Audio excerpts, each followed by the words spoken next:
Hey, morning. Here we go. It's Monday morning. It's a bit brighter than last Monday morning. The sun's just coming up over the horizon. Here we are. And here we go. It's another Monday morning, which means it's Q&A time. More specifically, property finance Q&A time.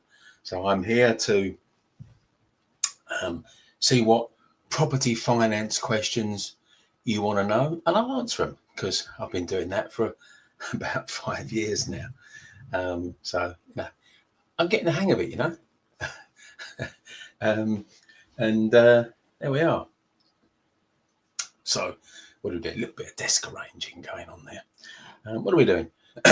We're going to see what questions you've got about property finance, because I spent 20 plus years brokering every type of property finance. I spent the last 12 years training on that. Actually, if you're connected with me on Facebook, and some of you might be, yesterday was the 12th of January, was an anniversary day. It was the anniversary of my first ever training course. I did a one-day training course on the 12th of January back in 2013. So 12 years ago yesterday, I by popular demand, really, because I was speaking at networking meetings and people were saying, giving an hour to talk. They said, this is really great. Where can we come and learn this? And so, right, okay, better put on a training day for you. And it's sort of grown out of all imagination, really. Couldn't possibly consider.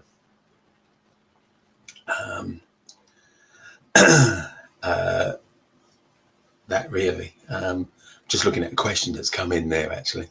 So that distracted me a bit. Yeah, so I couldn't possibly have considered it would grow. This time 12 years ago, I thought, let's try a one-day event, see if people say they're interested. Let's see if they are. And they were. And I actually found it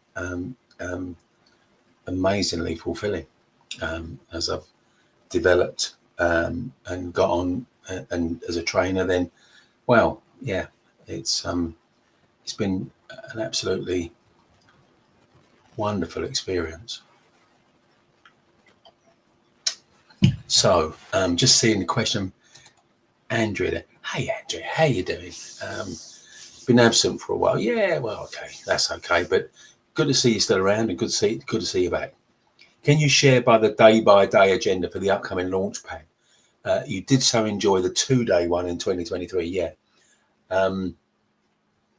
Was it 2023 or was it 2020? Yeah, no, it would have been 2023 you came. Yeah, you didn't do the last year's one, but you did 23. Yeah, well, I'm only doing once a year, you see. I tried it in September last year and it doesn't work as well. So I'm going back to March. March is the one time of the year when I'm going to do a 3-day event. So a couple of things that are different about this 3-day event. You've been to it as a 2-day event. I'll tell you what I'm going to do. I'm going to get the agenda up on my second screen, and then I can answer your question now. Let me just dig it out and find it.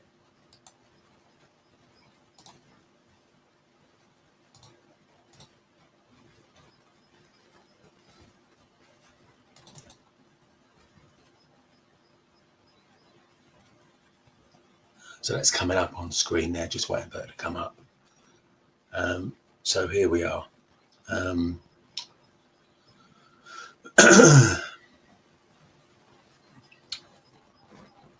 So what are we going to do on day one?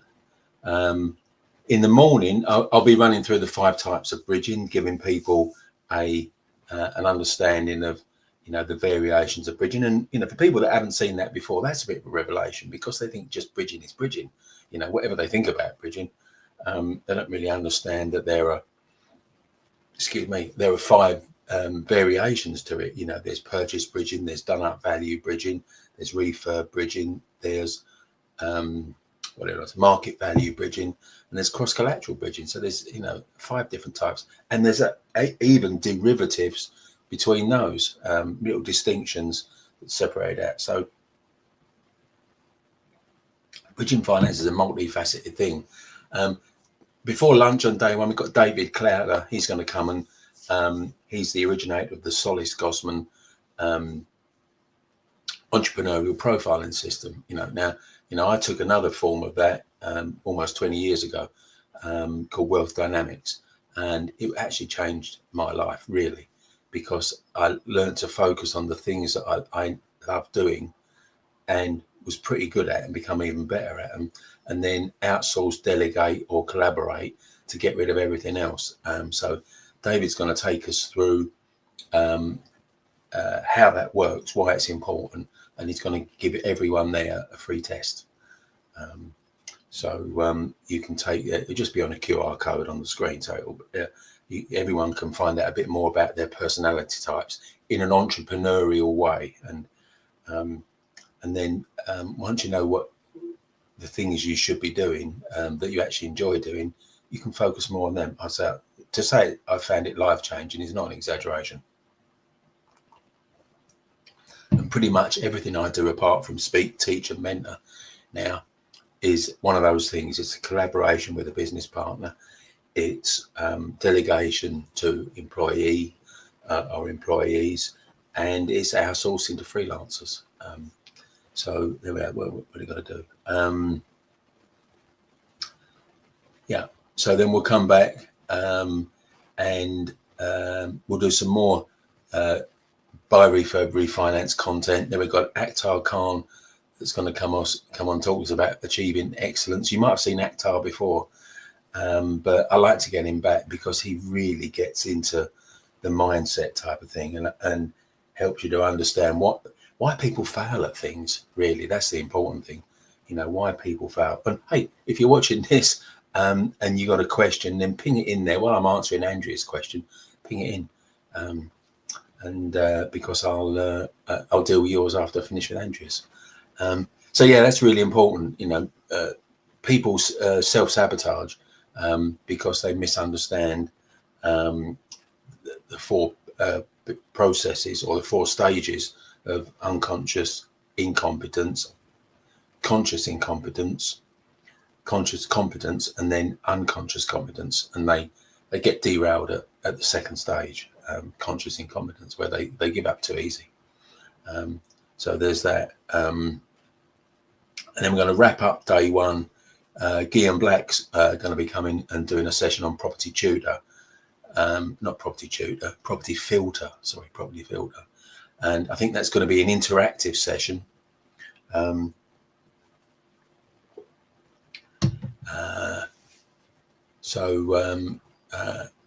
I've got to work out the fine tuning on that really, but I think he's going to try and make it as interactive as possible, so people in there that haven't used Property Filter are going to get an opportunity to actually use it on their phone or their laptops if they bring them. And we're going to wrap up about 6:30, and then there's a 4 grades of ticket: silver, gold, platinum, and diamond. For the diamond ticket holders, will then go on to have a private dinner with me, and we can chat about whatever they want to chat about really. Day 2, we're going to come back and do a property filter. We're going to open it up with a property filter deal clinic. So looking into some of the deals that people found while they were doing that free trial on the end of day 1, we'll then drill down and look at some of those deals, and Guillaume and I will, or it could be one of Guillaume's property filter staff on day 2. We'll drill down and we'll kind of tease out some of the details of that. And diamond ticket holders, Andrew, if you get a diamond ticket, you'll have a Q&A with me before the meeting. So I'll do a Q&A from 9 o'clock till about 9:40. So for diamond ticket holders. What do we got? And then I'll do some negotiation transformer content out of my training. So I'll do some negotiation content, give some tips and hints about how I train my students to negotiate with estate agents. And then before lunch, we'll be having a mentee case study with Jordan and Lisa Williams. And we'll be breaking down the deal that they did up in Lincoln, where they bought it for 95, 32% below the asking price, borrowed 96% of the purchase price, refurbed it and got all but $6,000 of their money back out on a remortgage, and they're now making £400 a month profit on their rent. So we'll do that on day 2. After lunch, I'll do a session on. You won't have seen this before because this is new content. Well, it's not new content for me. I've been doing this for the last 10 years, but just not at this event. But I've now got the space to do it. I'll be doing what I call my universal bank account session, which is all about karma, pay it forward, and that type of thing, and why that such a beneficial thing to do in life. What else are we going to do? Then I'll do a bit after the afternoon break. I'll do a BRR essentials session. So what are the key things that make BRR work? And we work around those 7 simple steps. And then we've got another. The last session of day 2 is another mentee case study. We're going to get Dominic Sakakini to come along, and he's going to tell us how he's built a 1.8 million service accommodation portfolio in 3 years using what I taught him.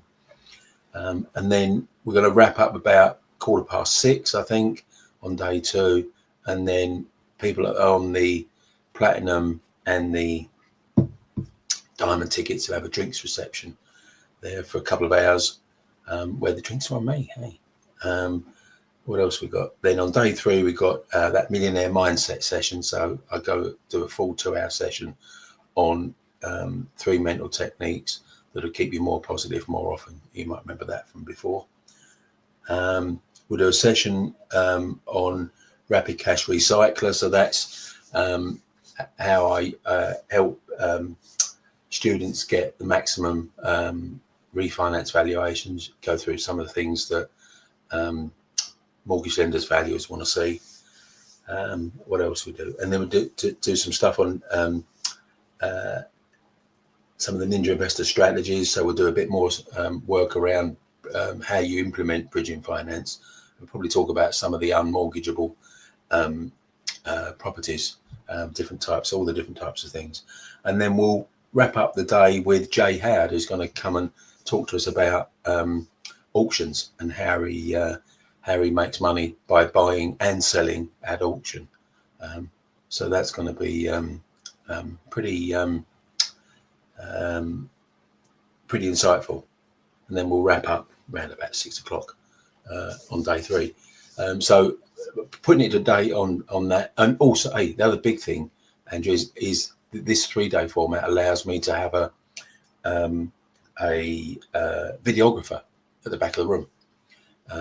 So I'm going to record all the content for the event, and it's going to be available. It's going to be available for purchase for all levels, but the diamond level will get it as part of their ticket. So they'll get that recording of the event.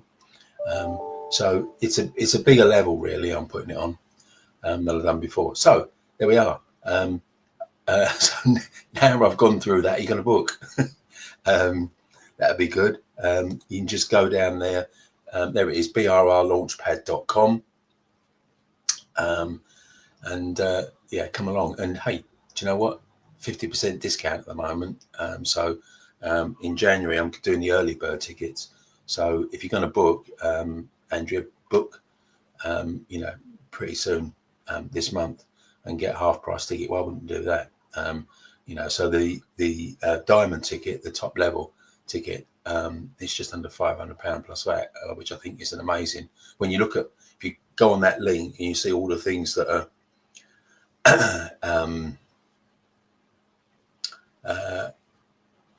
all the things that you get with that diamond ticket, that's the one to have. Yeah, lots of different things that I've had kicking around, but I've never been able to squeeze them into 2 days before. That's the everyone loves the mentee case studies, Andrea, because there's nothing better than someone who's made something work, pick it apart, we pull the bones out of it, and you actually see, what made them do it. And, the usual conclusion to that is, well, that doesn't seem too difficult. I could do that. And of course you could. You missed Jay Howard. He missed Jay Howard, didn't? Yeah, I've had him on before, or invited him to come. But yeah, great. You're going to come. So I look forward to seeing you. Here we are. Be nice to see you again. There we are. Ranjit. Hello. Hey, Ranjit. Morning. How you doing? And Ranjit will have a stand there, of course. Always happy to support property investor news at my events. So there we are. Always good to see you, buddy. And Adil, there we are. Hi. Saying hello from LinkedIn. There we are. Got some LinkedIn people coming this morning. That's good. Hey, got a question, Adil? Far away. Good.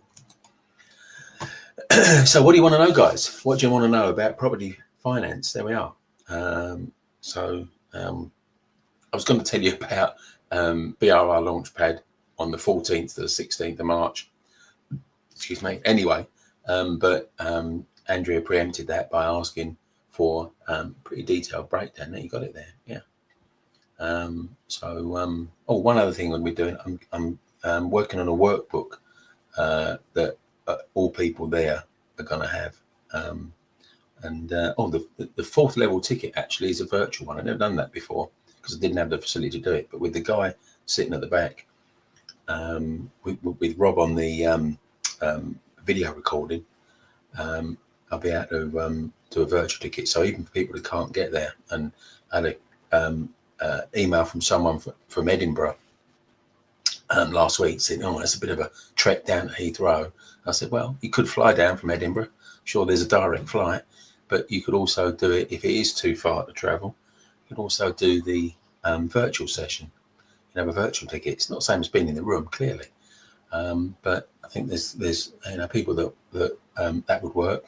Other people have mobility issues, or they have childcare issues, that sort of thing, that make it difficult to actually turn up and be present at events. So having a virtual ticket is going to give them a way to participate as well. Yeah, and of course they'll get an opportunity to purchase the recording of the event as well. So there we are. I've been planning this for a couple of years actually, Andrea. So it's I think it warrants a 3-day event,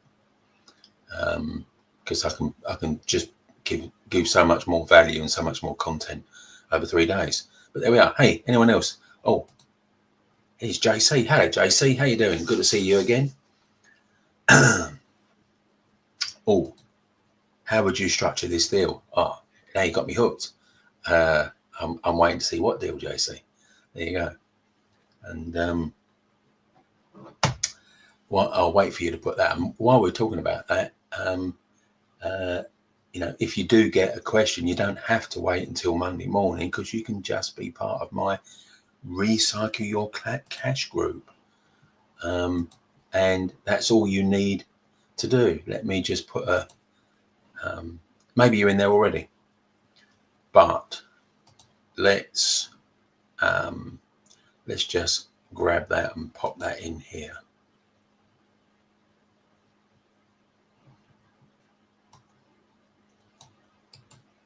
Why not come and join 3,000 other people that are already in that group? Where are we? Let's pop that in there.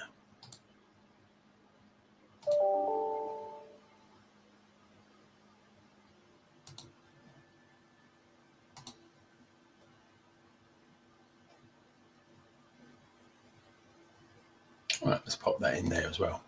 There we go. Facebook.com, get on Facebook, /groups, /Recycle Your Cash. Join the group, free to join. Anyone can join. Fire a question in there and I'll answer it during the week. Don't have to wait till Monday. How good is that?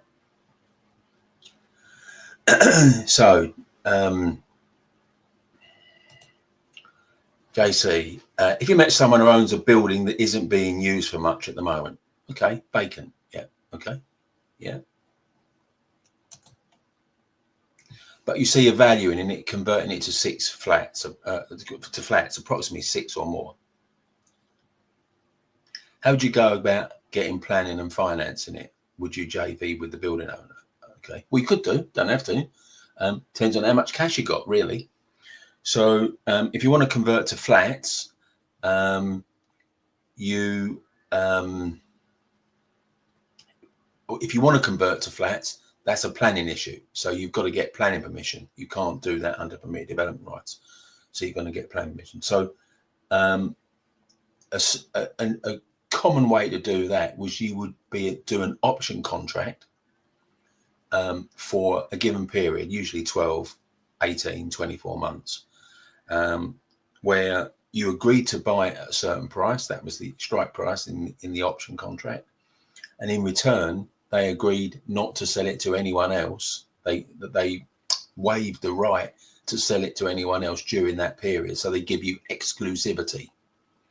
Now, an option contract gives you the opportunity, but not the obligation to complete the purchase. Now, if you got planning permission for your 6 flats or more than 6 flats, then you'd proceed with the purchase. You've already agreed the purchase price. You just exercise the option. And if you fail and it doesn't really stack as a deal, you can walk away and release the owner from the contract. Therefore, they get to sell it again to anyone they like. Lots of development lenders work that way.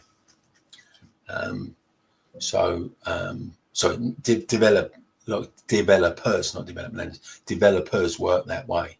They use option contracts to get planning permission, lock the seller in so they can't just sell it off to someone else if they do get planning permission, and do it that way. So if you didn't want to JV with them, which you try and avoid if you can, because you've got no business background with them and you don't know how trustworthy they are. How would you know the actual value of the building as it is at the moment so you don't pay? Oh, it's very easy. You get a commercial valuer. Is it a commercial building? I'm not sure if it is a building or you didn't say whether it's a commercial building or not. But you get a RICS valuer, Royal Institute of Chartered Surveyors. You get one of their values in. You pay them to tell you what it's worth as it stands. Very simple. That's easy. Yes, commercial building. Great. Okay. So it'll have what's called a vacant possession value. So commercial buildings have one value if they're tenanted, which is a multiple of the rent, but they have a different value if they're empty. You could call it bricks and mortar value, but in the commercial world, they don't call it that. That's a residential term. They call it vacant possession value. So it's just the value of the building.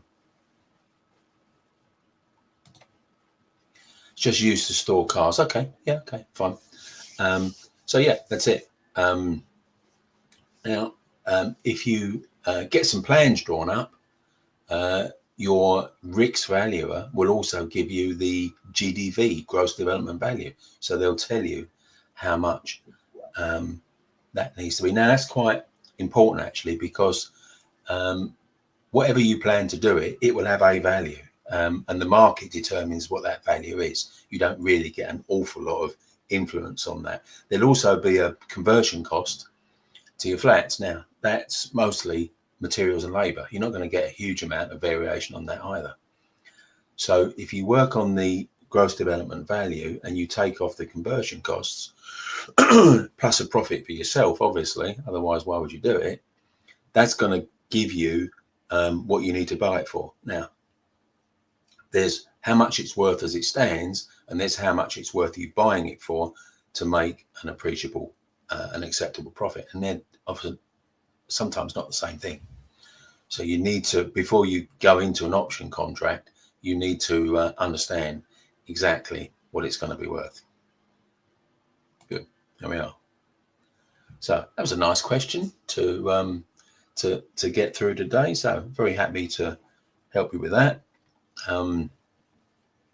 So hopefully that gives you enough. Now, RICS valuers, professional people, they're not going to work for nothing. So you're going to have to invest a little bit of cash in there to pay them some money to give you some valuations. You're going to have to pay a commercial solicitor to draw up a option contract, although they've probably got a template of it if it's a commercial solicitor. It's not the first time they'd have been asked to do that. You're going to have to pay not necessarily an architect as such, but an architectural technician to draw some plans, and then you're going to have to pay the local authority to submit the plans. So there'll be a submission fee as well. So you're going to do some speculative spending here on something like that. But hey, usually there's a big uplift in the value of residential compared to commercial.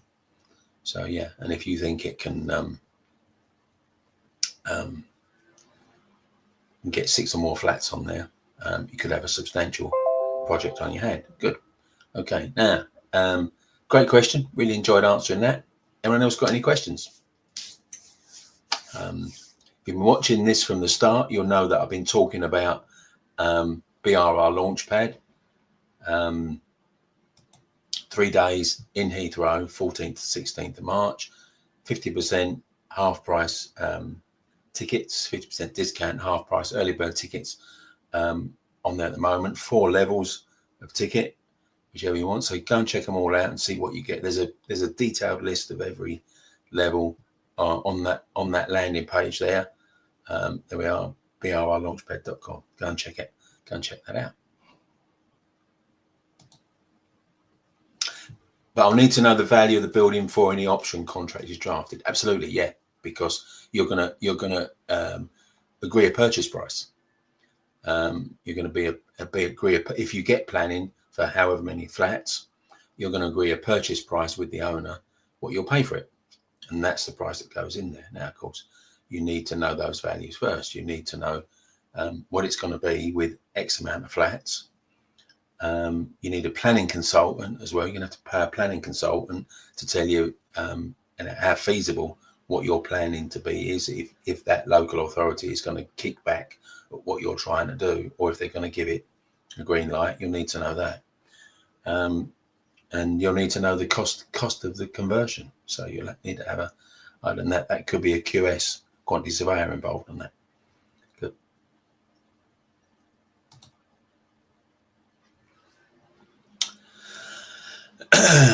What number of flats do councils ask for social housing to be included? Yeah. Now, I'm not a planning expert. You want to go to planninggeek.co.uk, or join the Planning Geek community on Facebook, run by my good friend Ian Walmsley. Now, my understanding is that it differs area to area. So it could be the social housing kicks in at above 10 units.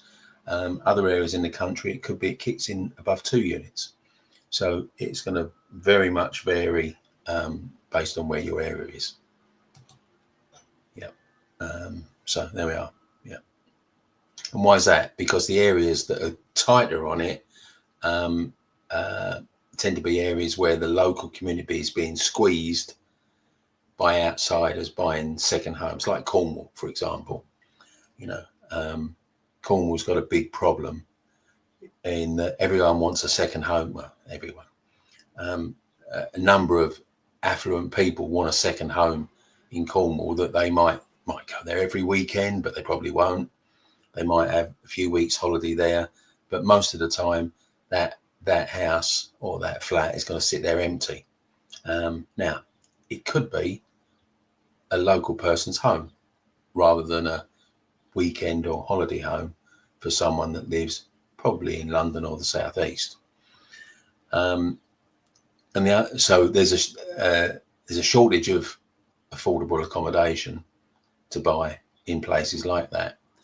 Not only that, but people that can afford to buy a second home are not as financially strapped.